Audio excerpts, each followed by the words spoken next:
Ya, kita mulai ya. Assalamualaikum warahmatullahi wabarakatuh. Selamat pagi. Waalaikumsalam warahmatullahi. Oke, kita lanjutkan mata kuliah kita,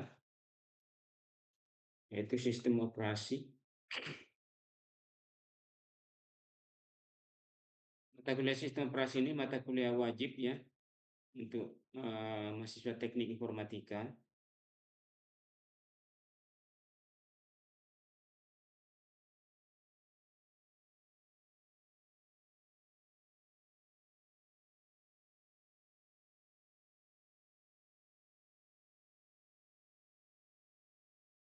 Jadi apa ini sistem operasi ini 3 SKS, tapi tetap ada praktikum ini.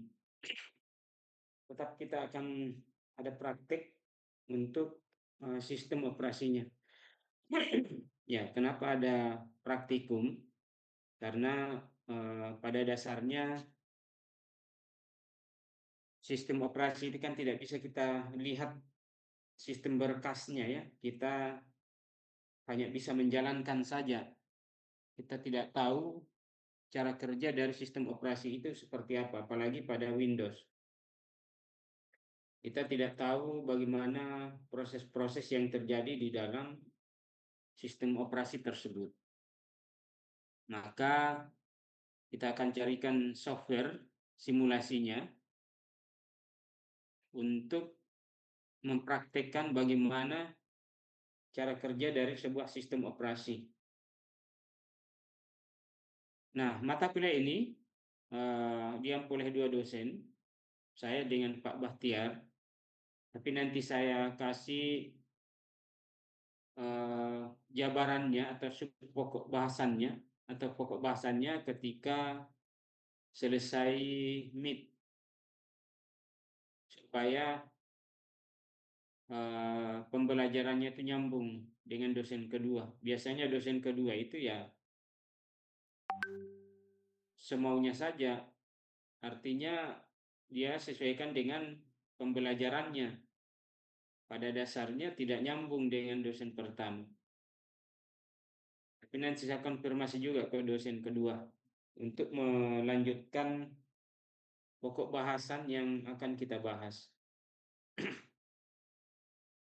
Nah, untuk ketua tingkatnya nanti saat pergantian dosen itu nanti diperlihatkan ya.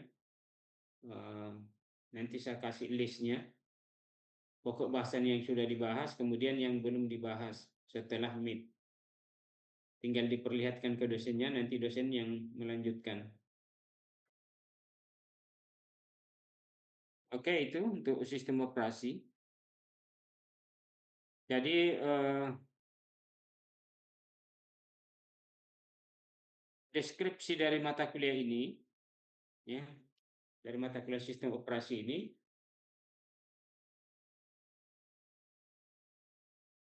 kita akan cari tahu sejarah perkembangannya, kemudian konsep dasar dari sistem operasi, komponen-komponen yang menyusun sistem operasi,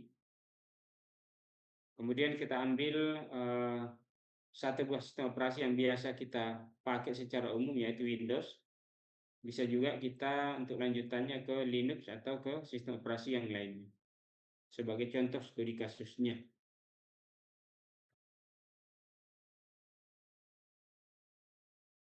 Gitu ya. Nah, untuk kompetensinya, jadi setelah mempelajari sistem operasi pada kuliah semester ini, diharapkan mahasiswa itu bisa menjelaskan atau memahami konsep dasar dari sistem operasi itu sendiri. Khususnya komponen-komponen apa saja yang terbentuk pada suatu sistem operasi. Ya, ini yang akan kita pelajari, yaitu ada proses, ada file, ada konsep penjadwalan, ya, penjadwalan antar proses, ada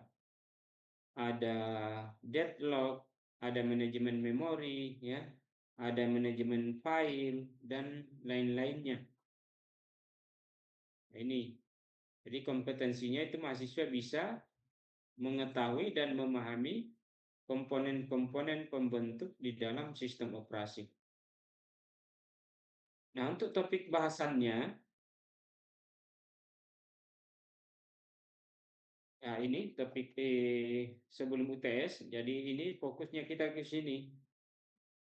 Ya, sebelum UTS, ini topik atau apa ini?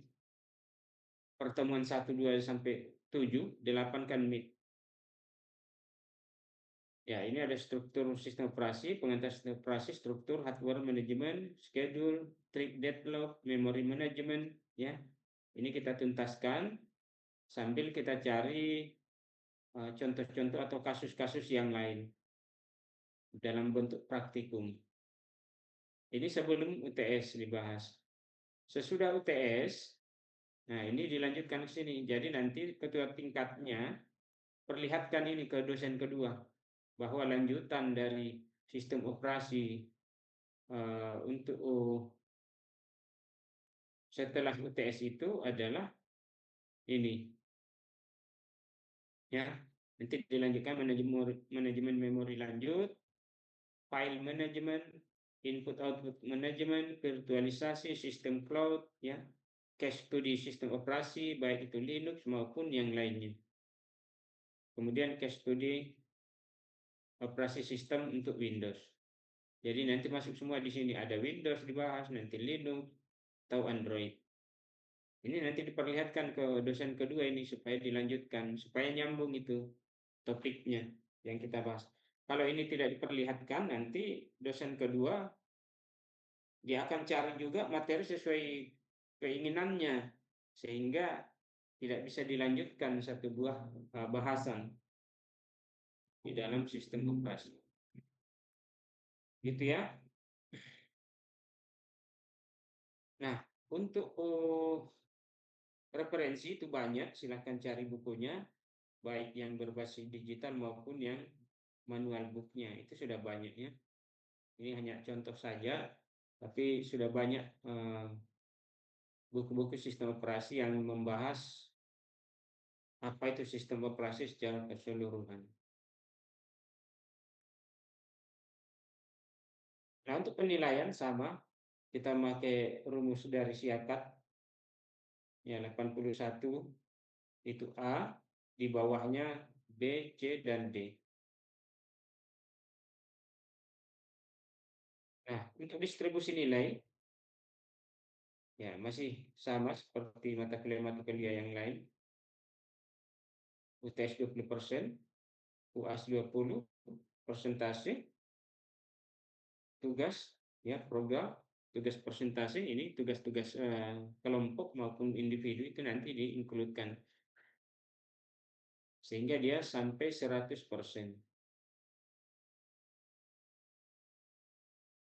Ketentuan lain ya sama, masih sama dengan mata kuliah yang dulu-dulu.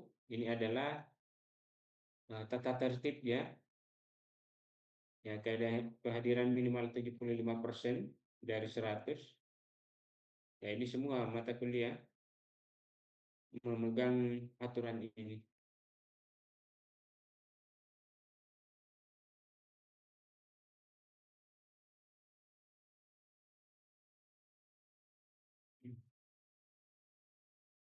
Oke, itu pengantarnya.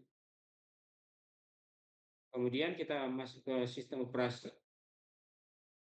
Ada yang pernah tahu sistem operasi itu apa? Ada yang pernah lihat atau pernah pakai apa itu sistem operasi?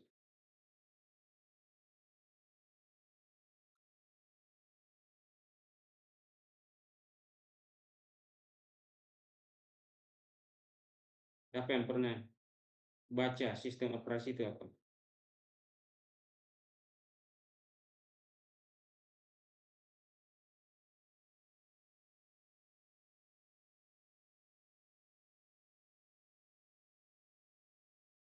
Apa yang bisa jawab?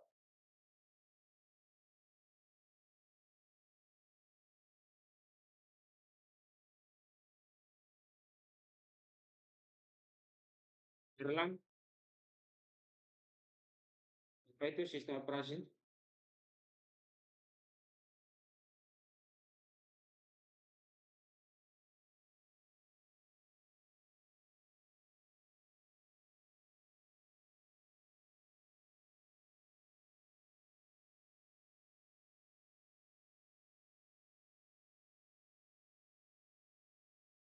Apa yang bisa jawab?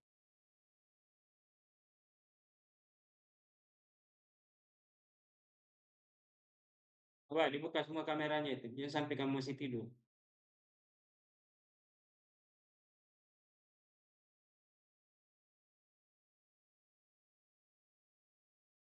Dibuka kameranya.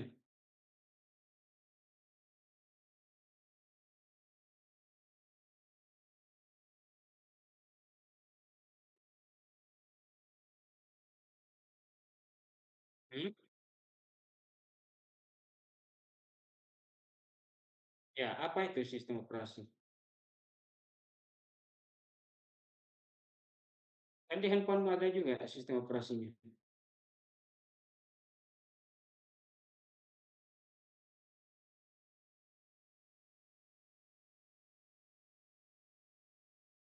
Siapa yang bisa jabarkan apa itu sistem operasi?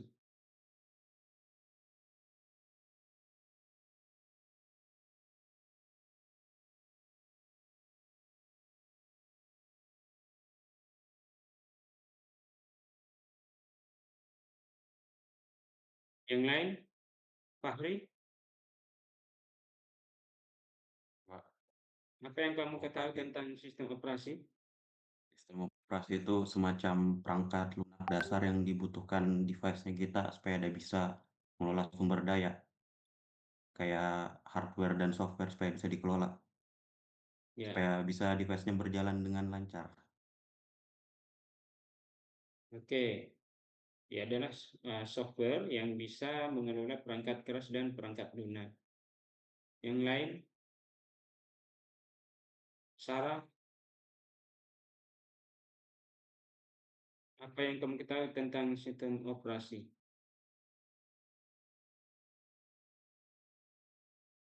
Jadi jangan eh, hanya sebagai pemakai ya, jangan hanya bertindak sebagai user. Orang IT itu bukan seperti itu. Orang IT kalau kita hanya bertindak sebagai pemakai, ya tidak perlu kita kuliah rumit-rumit, karena banyak juga orang yang tidak sekolah bisa memakai komputer, bisa pakai handphone tanpa harus dikuliahkan. Jadi kalau kita hanya taunya memakai saja, apa bedanya kita dengan yang tidak kuliah? Kan tidak ada bedanya, hanya tahu pakai saja. Makanya ada perkuliahannya itu supaya kita bisa membangun itu sebuah sistem, membuat sistem, bukan hanya sebagai pemakai, ya. Kita bertindak sebagai pembuat. Jadi orang IT begitu, pembuat sistem.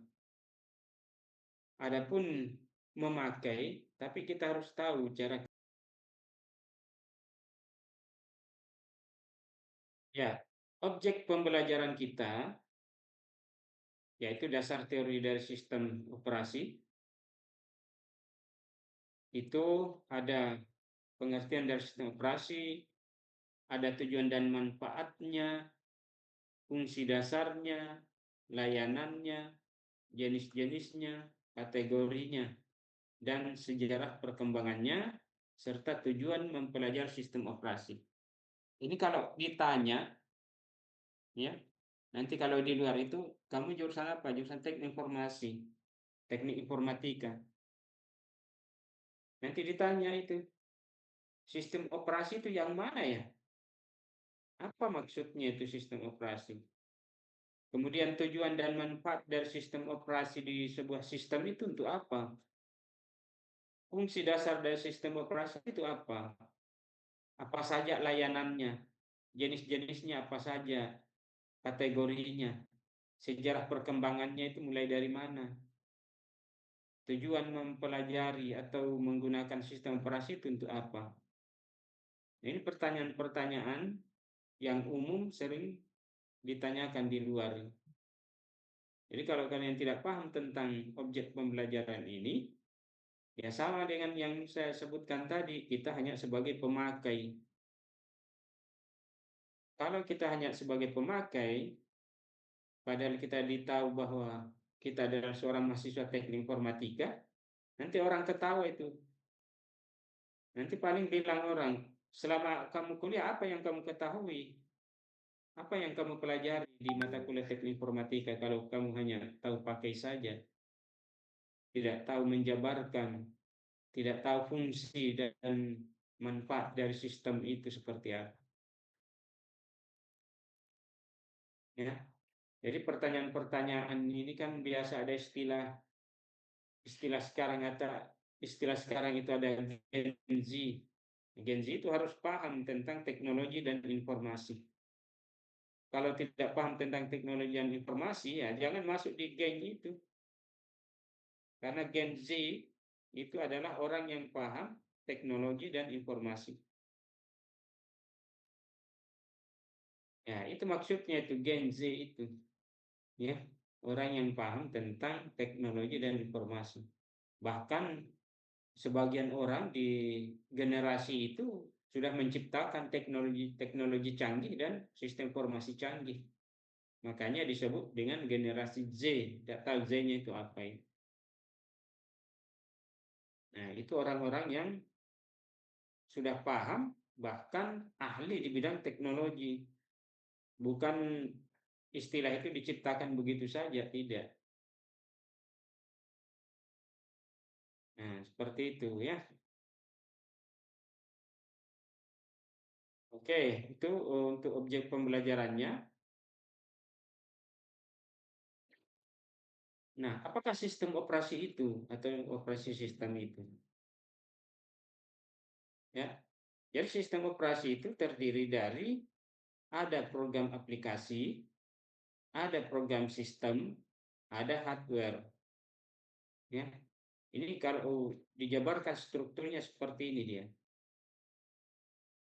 Nah, ini ada hardware, ada software, ada brainware, ada sistem operasi, ada aplikasi.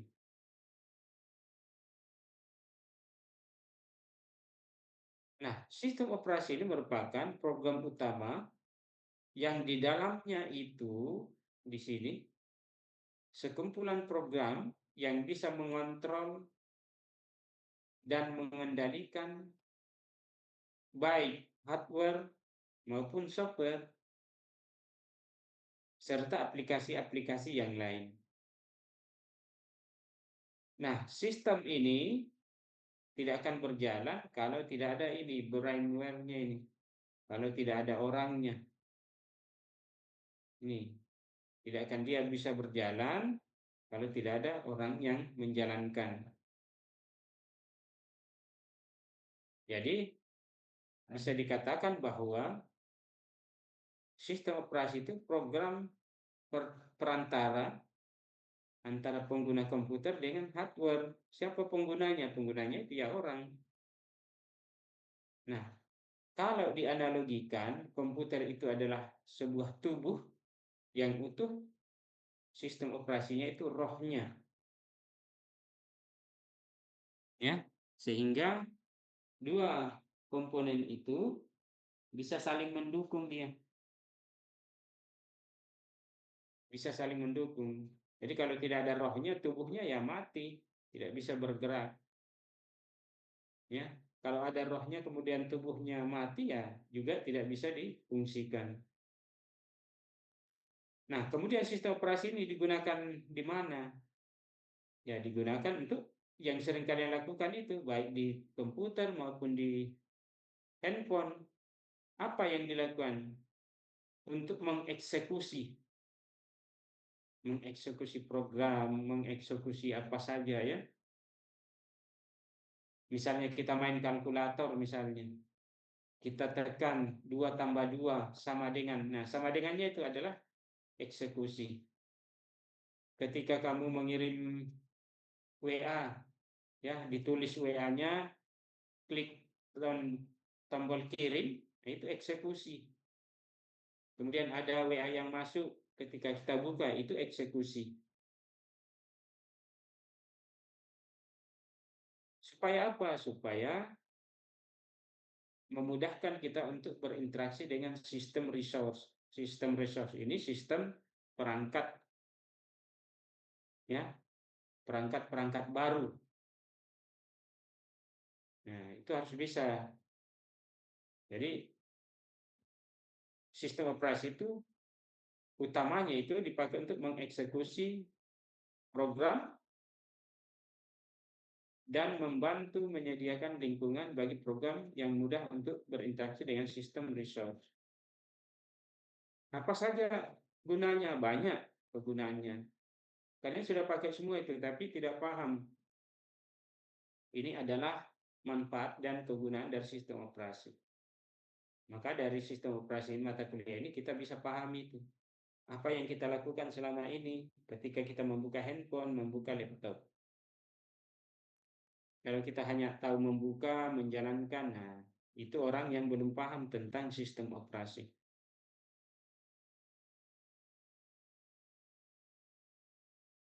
Nah, selanjutnya, apakah sistem operasi itu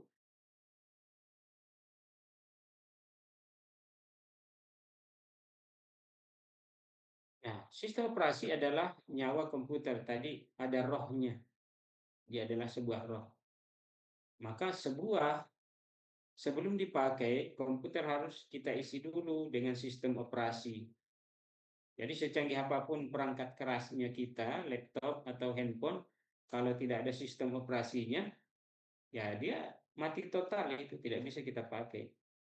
Bayangkan pikir-pikir saja kalau misalnya handphone tiba-tiba sistemnya rusak, ya sudah tidak bisa dipakai. Atau layarnya, tidak usah sistemnya, layarnya saja kalau sudah retak, sudah rusak, ya tidak bisa dipakai. Padahal cuma layar perangkat kerasnya.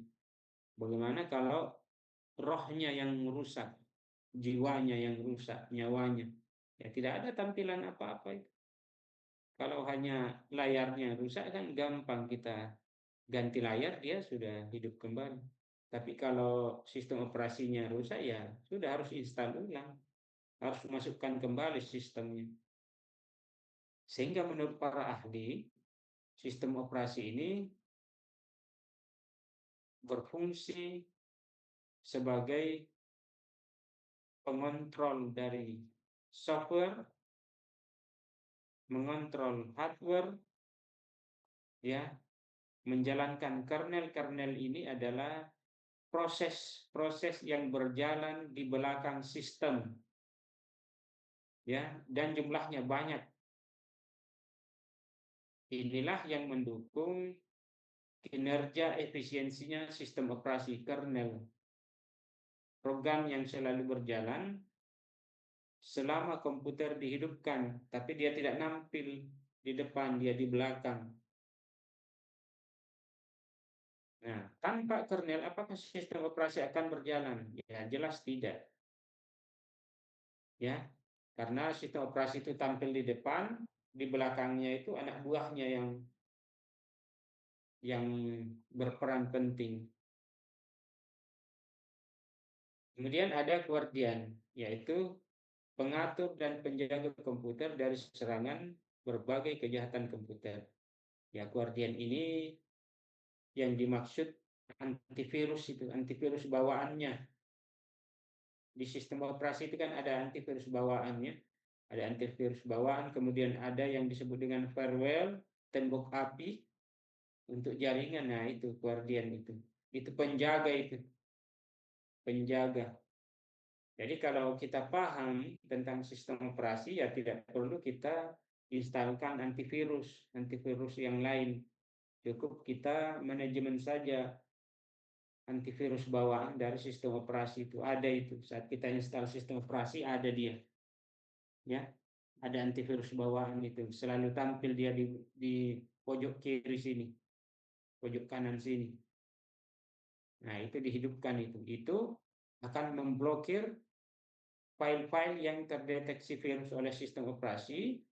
Kemudian ketika kita menjalankan connect ke internet, dia akan beroperasi untuk mencegah, makanya dia disebut dengan tembok api. Jadi kalau ada serangan dari luar, ya dia bakar dulu di tembok itu supaya tidak masuk ke dalam. Itu maksudnya, ya, penjaga. Jadi di dalam sistem operasi sudah cukup canggih, itu sudah lengkap. Sudah canggih dia sistem operasi.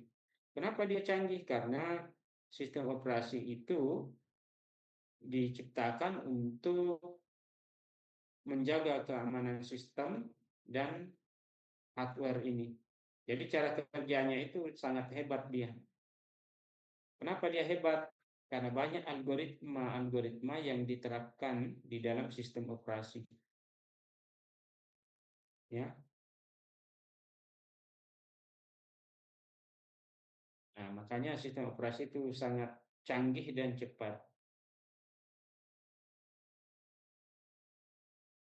Nah, sistem operasi itu adalah perpanjangan tangan dari mesin. Ya, perpanjangan tangan dari mesin. Maksudnya apa?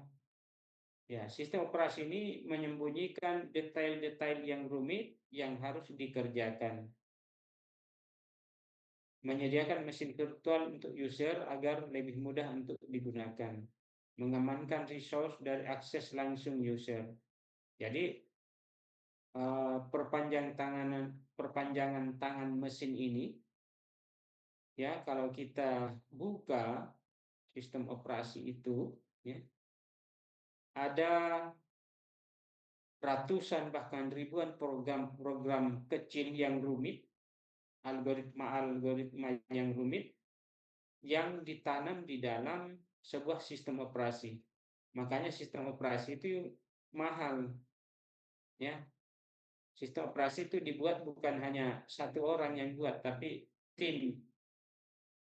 Ya, ada yang hebat, ada yang ahli pemrograman, ada yang ahli digital, ada yang ahli komputer vision.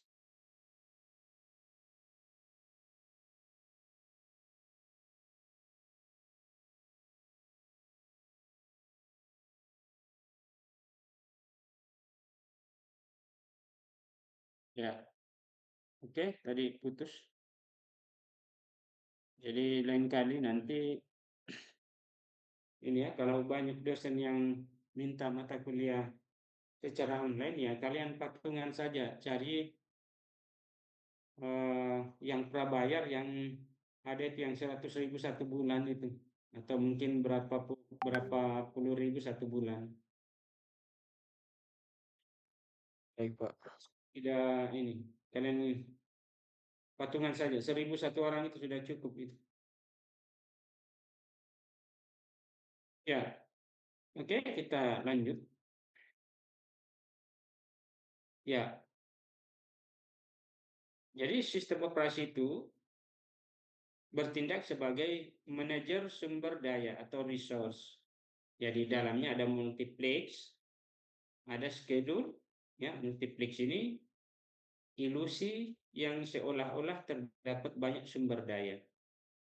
Schedule-nya menentukan apa, siapa, dan kapan mendapatkan resource.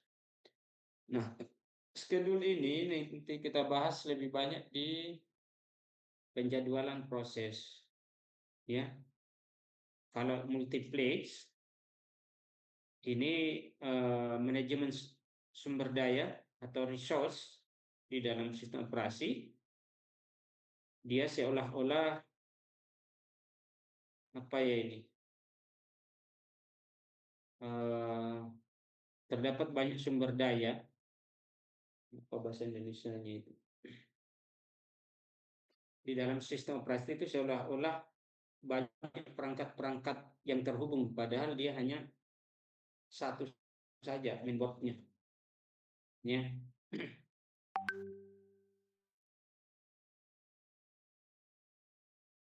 Nah, tujuan dari sistem operasi ini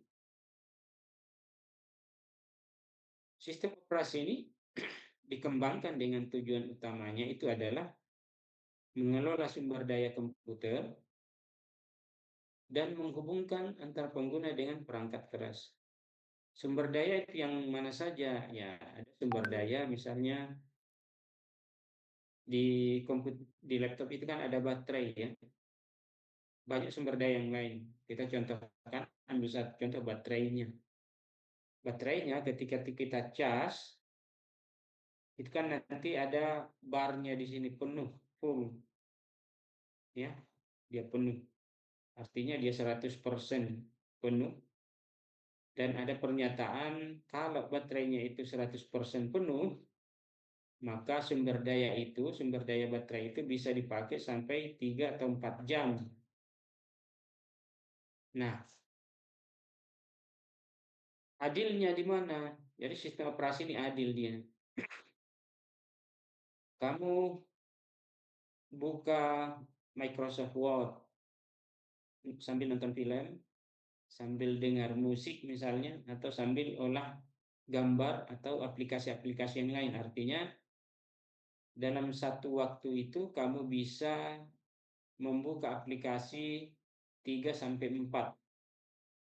Nah, aplikasi yang kita buka itu masing-masing diberi sumber daya yang adil oleh sistem operasi. Sumber dayanya apa? Sumber dayanya yaitu arus listrik tadi, arus baterai tadi, supaya baterainya yang 100% itu bisa terbagi di dalam 5 proses yang berjalan tadi. Ya, itulah adilnya sistem operasi. Jadi sumber daya dikelola dengan aman dan adil. Begitu juga memori komputer. Misalnya memori kita itu 2 giga, sementara kita menggunakan aplikasi-aplikasi yang banyak memakai ruang memori. Jadi itulah perannya sistem operasi, dia membagi itu. Memori sekian untuk Microsoft Word, memori sekian untuk pengolah gambar, memori sekian untuk main game, memori sekian untuk olah musik misalnya. Sehingga yang 2 giga itu tidak habis terpakai dia. Ya, itu sistem operasi yang bagi. Apakah ada yang mendapatkan memori besar? Ada, ya. Tergantung dari sistemnya. Misalnya kalau kamu main game, itu kan membutuhkan memori besar. Berarti game itu akan disesuaikan. Oh, game yang kamu mainkan itu butuh memori berapa mega. Nanti dikasih dia. Oh, dia butuh memori 10 mega. Nah, dikasih 10 mega. Saya hanya mengetik butuh memori hanya 2 megabyte, dikasih 2 megabyte. Sehingga sisanya itu disimpan untuk aplikasi-aplikasi berikutnya, untuk proses-proses selanjutnya. Sehingga memori itu nanti kita bahas lebih lebih detail di manajemen memori, sehingga partisi-partisi memori itu terbentuk secara dinamis. Ya, ruang-ruang memori itu secara dinamis, dia ada yang dapat ruang besar, ada yang dapat ruang kecil, ada yang dapat besar sekali, ada yang kecil sekali, ya begitu. Jadi tidak ada pemborosan ruangan untuk setiap aplikasi yang kita jalankan. Nah, tujuan-tujuan dari sistem operasi ini banyak, ya.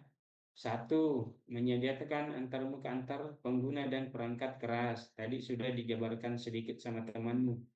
Sistem operasi itu ternyata dia perantara antara perangkat keras dan perangkat lunak. Itu bisa benar.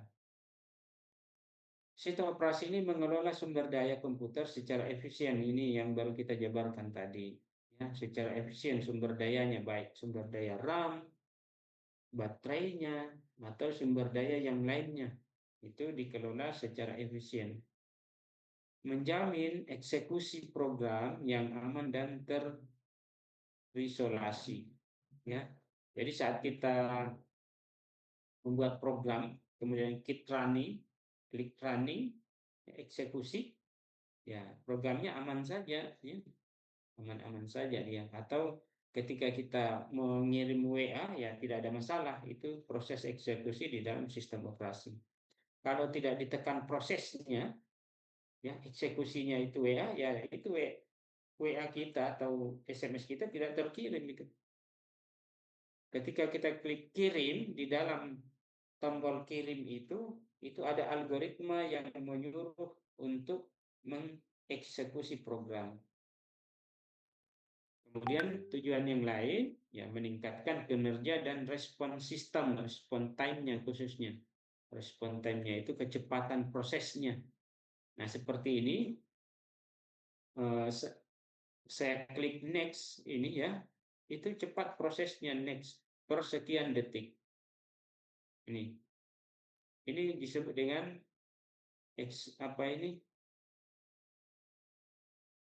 Nah, ini mendukung dan mengeksekusi meningkatkan kinerja dan respon sistem. Ini gambar anak panah ini di mouse saya ini kalian lihat di mouse. Ya, ini ketika saya goyang-goyangkan itu cepat prosesnya atau laser ini ya.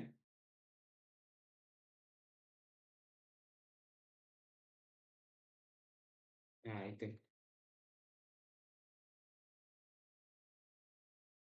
Nah, ini meningkatkan kinerja dan respon sistem. Kemudian yang kelima, mendukung pengembangan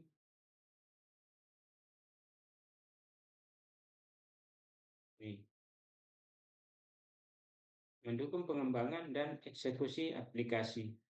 Jadi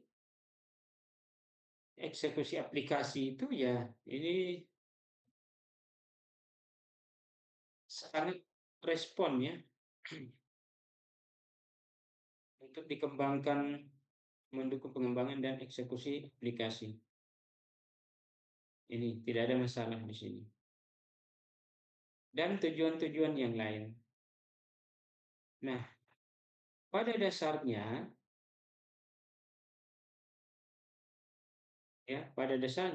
tujuan sistem operasi ini dikembangkan dengan tujuan mengelola sumber daya komputer dan penghubung antar pengguna dengan perangkat keras. Itu yang utama. Nah, meliputi ini menyediakan termuka antar pengguna dan perangkat keras. Maksudnya itu sistem operasi ini bertujuan untuk menyembunyikan kompleksitas perangkat kerasnya. Disembunyikan kompleksitasnya, tidak boleh diperlihatkan supaya tidak terhapus oleh virus. Kompleksitas perangkat kerasnya itu disembunyikan supaya tidak bisa ditiru oleh perusahaan lain misalnya. Kemudian di dalam sistem operasi ini menyediakan antarmuka yang mudah kita gunakan.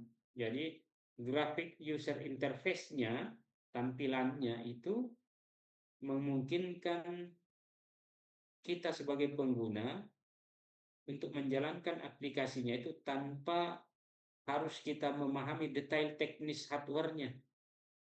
Ya. Jadi kita menggunakan sistem operasi itu tidak perlu kita lihat itu perangkat kerasnya yang di dalam. Ya, tidak perlu kita buka. Oh, ini perangkat kerasnya ini seperti apa sih sehingga dia muncul layar di sini. Nah, tidak perlu itu. Ya. Jadi cukup kita menggunakan antarmukanya saja, grafik user interface-nya saja saat kita menjalankan aplikasi.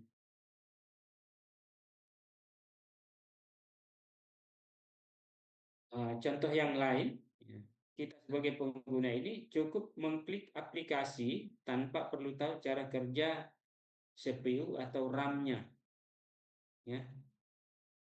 Nah, itu yang terjadi kalau orang-orang yang tidak belajar sistem operasi, cukup mengklik aplikasi, klik next, tanpa perlu tahu cara kerja dari CPU itu seperti apa, RAM-nya itu seperti apa.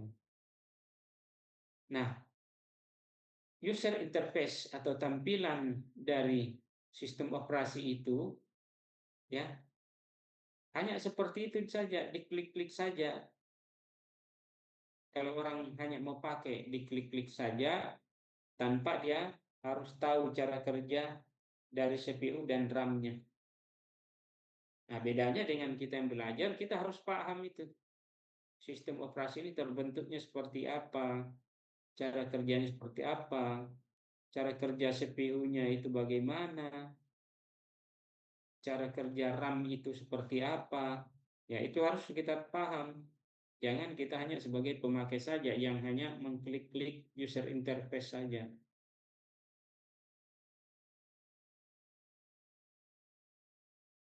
Ya, sama dengan ini, mengelola sumber daya komputer secara efisien.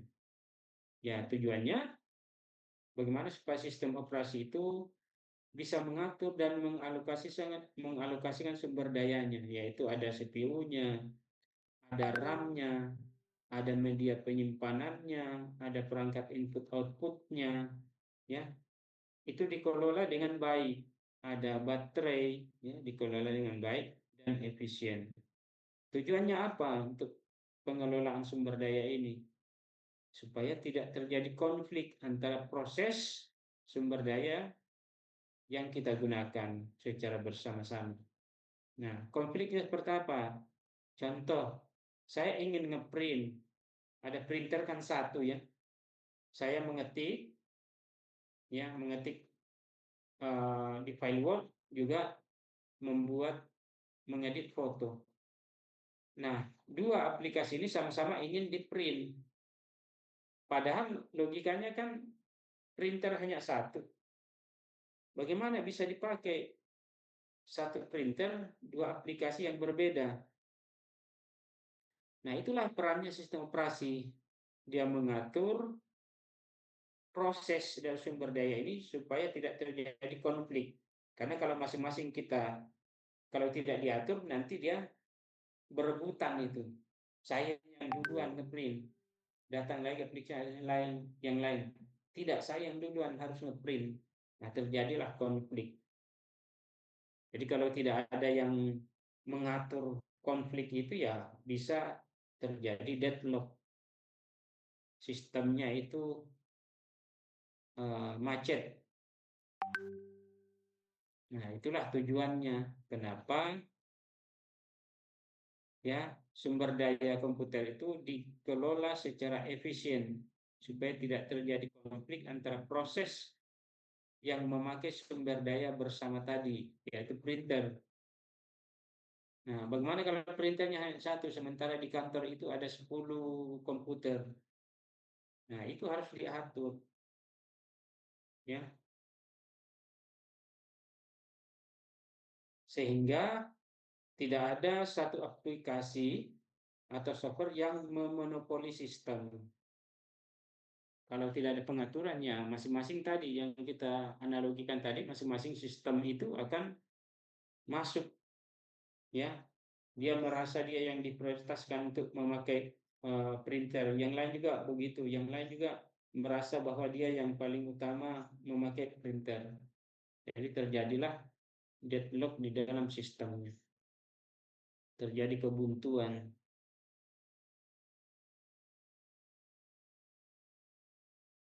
Oke, ini ya tujuannya, itu masih banyak yang lain. Kemudian manfaat, ya, manfaat dari sistem operasi ini sudah sering kita lakukan, sering kita rasakan manfaat dari sistem operasi itu, ya, baik secara administrator maupun secara user biasa kita. Ini manfaatnya sudah sering kita rasakan. Cuma kita tidak bisa bedakan mana tujuan, mana manfaat, ya. Nah, itu kalian ini sudah menggunakan dua pokok bahasan ini. Tujuan dari sistem operasi itu kalian sudah paham, tapi tidak tahu apakah ini masuk tujuan sistem operasi atau manfaatnya. Nah, manfaatnya itu ya apa saja. Ini sudah kita rasakan semua, cuma kita tidak tahu karena belum pernah baca sistem operasi. Ternyata yang saya lakukan selama ini adalah manfaat dari sistem operasi. Ya, kemudahan penggunaan komputer, efisiensi penggunaan sumber daya, mendukung multitasking, multi-user, keamanan data dan sistem, stabilitas dan keamanan sistem, mendukung perkembangan teknologi. Ini manfaat-manfaat dari sistem operasi. Nah, selama ini kita sudah pakai nih, tapi kita tidak tahu bahwa ternyata ini adalah manfaat dari sistem operasi. Nah, contoh, kemudahan penggunaan komputer. Manfaat utamanya, kita sebagai pengguna ini kan dapat mengoperasikan komputer dengan mudah. Tidak perlu menulis instruksi mesin atau tidak perlu menulis kode-kode mesin untuk mengakses perangkat kerasnya kan secara otomatis. Cukup langsung kita buka, langsung dia terbuka sistemnya. Tidak perlu kita, oh ini saya mau buka foto, ya ketik lagi codingnya, tidak perlu begitu. Makanya itulah kemudahan penggunaan komputer. Saya ingin membuka file Word, tidak perlu kita coding lagi dia, cukup diklik saja, nanti langsung terbuka datanya. Itulah kemudahannya. Nah, itu sudah kalian lakukan semua itu. Baru paham ternyata itulah manfaat sistem operasi. Kemudian dari segi efisien penggunaan sumber daya, ya, sistem operasi ini mengatur pembagian CPU secara adil, mengoptimalkan penggunaan memori, mengurangi pemborosan sumber daya tadi, yang sumber daya misalnya baterai tadi ya, sehingga hasilnya kinerja sistem itu stabil dan efisien. Apalagi mendukung multitasking dan multi user. Nah, manfaat sistem operasi ini multitasking multi user, artinya kita bisa menjalankan banyak aplikasi secara bersamaan dalam satu waktu. Nah, contohnya ini kita lagi slide ini, ya, kita bisa buka PowerPoint-nya, bisa dengar musik, bisa nonton film, atau bisa buka aplikasi-aplikasi yang lain. Itu yang disebut dengan multitask, ya, multitask, ya. Kemudian multi user, sistem operasi itu mendukung banyak pengguna dalam satu sistem, ya. Jadi sistem operasinya satu, tapi banyak komputer yang terlibat, banyak komputer yang terkonek. Ada sistem operasinya cuma satu, ya, itu multi user. Kemudian dia mengatur hak akses masing-masing pengguna. Jadi kalau kita masuk di jaringan, ya, ada di lab jaringan itu, saat ujian dulu, ujian masuk perguruan tinggi negeri, itu sistemnya cuma satu, tapi dipakai bersamaan. Nah, jadi tinggal diatur saja hak aksesnya masing-masing. Masing-masing punya akun. Jadi kamu tidak bisa masuk di akun lain kalau kamu tidak ketahui nomor akunnya. Nah, itulah server ya. Server yang melayani banyak pengguna sekaligus. Nah, itu waktu kita ujian masuk perguruan tinggi.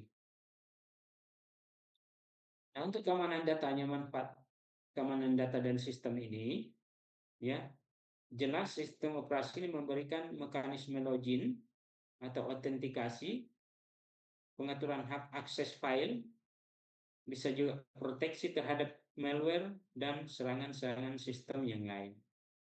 Jadi manfaat dari keamanan data ini sangat penting pada sistem jaringan dan server, supaya data kita itu aman.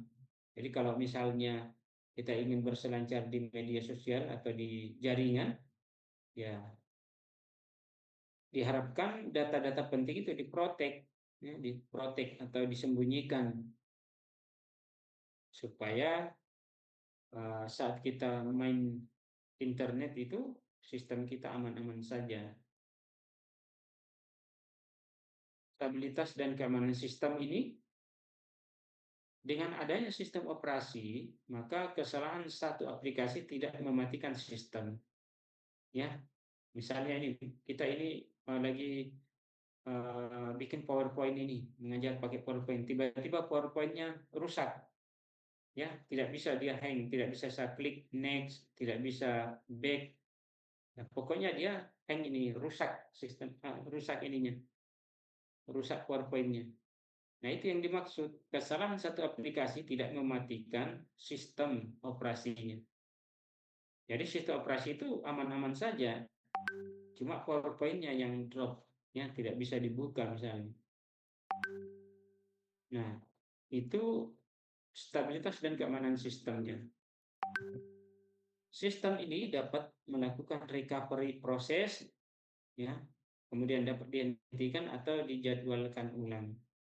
Jadi kalau manajemen sistem operasi itu nanti kalau kalian sudah paham sistem operasi, ada sistem recovery-nya. Kalau misalnya begini, misalnya hari ini sistem operasi kita itu tiba-tiba tidak bisa dibuka atau dia error. Nah, cukup buka saja menu recovery-nya dengan teknik tertentu, kembalikan sistemnya semula tanpa harus diinstal ulang. Ya, kalau kita install ulang jelas pengaturannya itu semua akan berubah bahkan hilang. Ya, kalau diinstal ulang, bahkan data-data penting itu pasti akan hilang. Nah, untuk menanganinya itu ada metode recovery di dalam sistem operasi. Jadi ketika sistem operasinya bermasalah, cukup di-recovery kembali ke awal instalan tanpa harus mengorbankan file-file penting dihilangkan. Kemudian recovery ini juga bisa dijadwalkan, ya.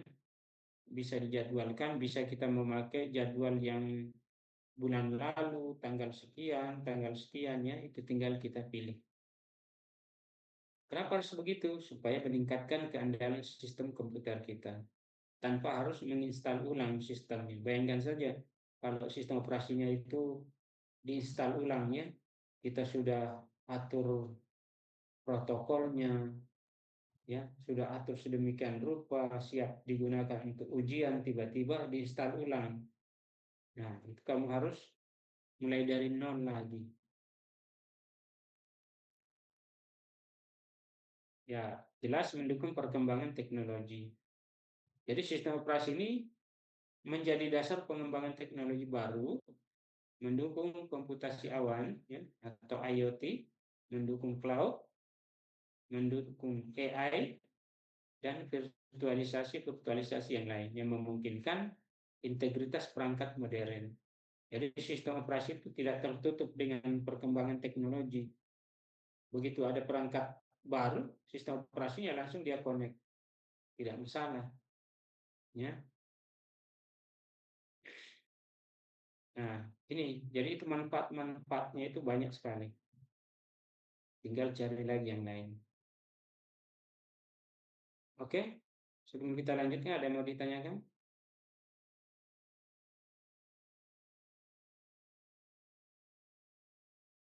Ini kalian sudah buat grup tidak? Sudah ada grup sistem operasi? Sudah ada, Pak. Sudah ada. Iya, Bapak sudah masuk juga. Oh, kelas B ini kan? Iya, kelas B. Oh, iya.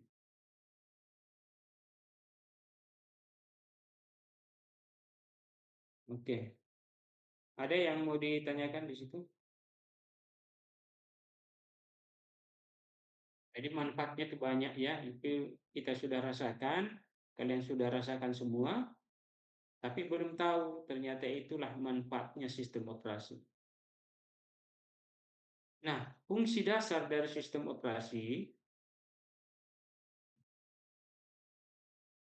ya, fungsi dasarnya itu ya ini, ada manajemen proses, manajemen memori, manajemen berkas, manajemen perangkat input output, manajemen penyimpanan, keamanan dan proteksi, menyediakan antarmuka pengguna, deteksi dan penanganan kesalahan error, deteksi.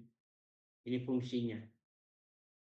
Nah, fungsi dasar dari sistem operasi ini memiliki sejumlah fungsi dasar yang menjadi fondasi utama dalam pengelolaan sistem komputer. Ya. Nah, misalnya kalau kita bahas satu-satu ini, itu kan ada manajemen proses. Manajemen proses itu untuk apa? Apa fungsinya dari manajemen proses? Di dalam sistem operasi, manajemen proses ini berfungsi untuk mengatur semua program yang sedang berjalan atau yang sedang diproses. Ingat, sistem operasi itu terdiri dari proses-proses yang berjalan di belakang itu sampai ratusan bahkan ribuan proses yang mendukung tampilan yang ada di depan kita ini. Jadi di belakang itu banyak sekali proses-proses kecil yang kita sebut kernel tadi yang berjalan secara otomatis ketika program atau sistem operasi dijalankan. Itu banyak sekali dia. Nah, itu harus di manajemen prosesnya. Ya. Jadi fungsi dari manajemen proses mengatur semua program yang sedang berjalan atau sedang proses tadi di dalam sistem. Nah, tugas dari sistem operasi untuk manajemen proses ini adalah dia membuat dan menghapus proses, ya, kemudian menjadwalkan proses atau schedule-nya, mengatur multitask, sinkronisasi antar proses, komunikasi antar proses, dan menangani deadlock. Jadi ini nanti kita manajemen proses ini ada khusus ya, kita bahas, kita bongkar nanti di pertemuan-pertemuan berikutnya. Yang jelasnya manajemen proses ini isinya ya, tugasnya di dalam sistem operasi adalah satu, membuat dan menghapus proses. Jadi proses itu bisa dibuat, bisa dihapus ya. Proses yang terjadi bisa dibuat dan bisa dihapus dari antrian proses. Ya. Kemudian proses-proses yang berjalan di belakang itu bisa dijadwalkan supaya tidak terjadi tabrakan proses. Diantrikan dia. Makanya di dalam sistem operasi itu ada algoritma antrian proses. Itu juga nanti kita buka. Ya. Kemudian sistem operasi ini bertugas di dalam manajemen proses itu untuk proses sinkronisasi antar proses, mengatur multitask tadi, multitasking, ya, bisa menjalankan semua banyak proses di dalam satu waktu. Kemudian bisa juga mensinkronkan antar proses yang satu dengan yang lainnya. Nah, kemudian yang paling penting di dalam manajemen proses itu mencegah terjadinya deadlock. Deadlock itu kebuntuan di dalam sistem. Itu nanti kita khusus juga bahasannya. Deadlock itu kalau di lampu merah, ya, lampu merah, lampunya tiba-tiba hijau bersamaan, nanti maju semua 4 perapatan, maju semua mobil, kandas di situ. Tidak bisa mundur, tidak bisa belok kiri, tidak bisa belok kanan, tidak bisa maju. Itulah deadlock, kebuntuan di dalam sistem. Jadi sistem operasi itu kalau kamu dapat sistem operasi tiba-tiba hang, ya, kita buka aplikasi beberapa, kemudian sistem operasinya hang, tidak bisa diklik, tidak bisa diklik keluar, tidak bisa apa-apa. Nah itu sudah deadlock, itu terjadi deadlock. Jadi bagaimana caranya supaya tidak terjadi deadlock? Jadi ada teknik-teknik khusus untuk menguraikan deadlock. Jangan selalu atau kebiasaan mematikan komputernya langsung ditekan powernya. Itu nanti rusak itu komputernya.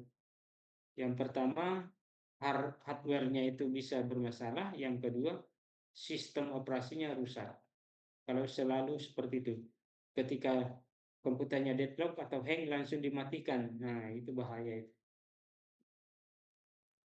Cepat rusak itu komputer. Ya, gitu ya.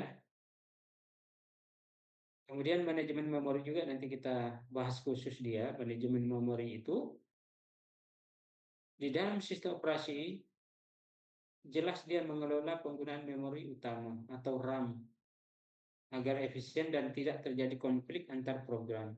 Jadi memori itu ya, memori RAM ini dipakai di dalam sistem operasi untuk menyimpan proses-proses yang akan dijalankan. Tugas sistem operasi di dalam manajemen memori yaitu yang pertama mengelola atau mengalokasikan dan membebaskan memori. Jadi mengelola dan membebaskan memori itu begini. Memori itu kalau misalnya 1 giga ya, itu kan dibuat kamar-kamar partisi. Kamar 1 untuk proses 1.